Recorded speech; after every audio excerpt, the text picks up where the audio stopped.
How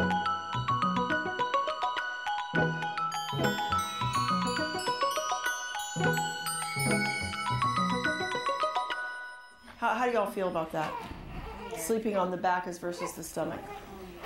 I think baby doesn't want to sleep on their back. Baby would love it on the side. I do on the side a lot. The side it's the same as the stomach. But I always keep, I just make sure I'm right.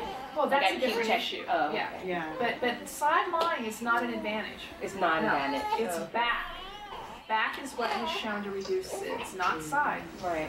Because I was just wondering, like you said, when they're on their stomach, they sleep deeper or something. Which isn't safe. Isn't that interesting? It's not safe for them. Yeah, and the SIDS Foundation, Sudden Infant Death Foundation, knows that babies on their backs do not sleep as deeply and as long.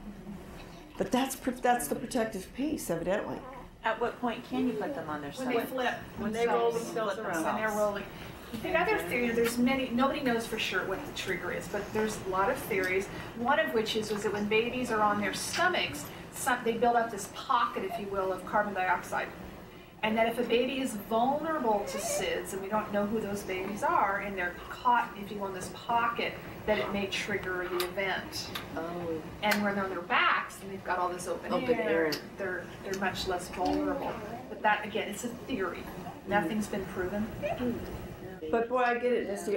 When I was raising my children, we were told we had to put them on their stomachs. Yeah. So it would choke. And that's where your mom's coming from. That's where your grandmothers are coming from. So let's talk about choking. The reason why little babies don't choke on their backs is because they are protected. The tongue's attached to the jaw, and little babies have retracted jaws, right? So when they're on their backs, their windpipe is covered. They don't choke on fluid if they were to spit up, as you and I would be in big trouble. Yeah. As their jaw comes forward and pulls their tongue forward, they start rolling. Okay. So that they're pretty cool, huh? It's funny how that works. Yeah. Because then I thought that's the same thing. I was thinking to myself, well, at some point I know my daughter was sleeping with her feet up in the, and it was like she was all over the crib, so it was like putting her in a certain position really didn't do exactly. Do you guys also notice that when your babies are really, really swallowing hard and fast, sometimes they'll sputter or gag or cough and pull right off? Well, they have a protective reflex mechanisms in place to protect them always, so they're not at risk. Mothers get really verklempt or worried when their babies do that, and it's really, watch how quickly they recover.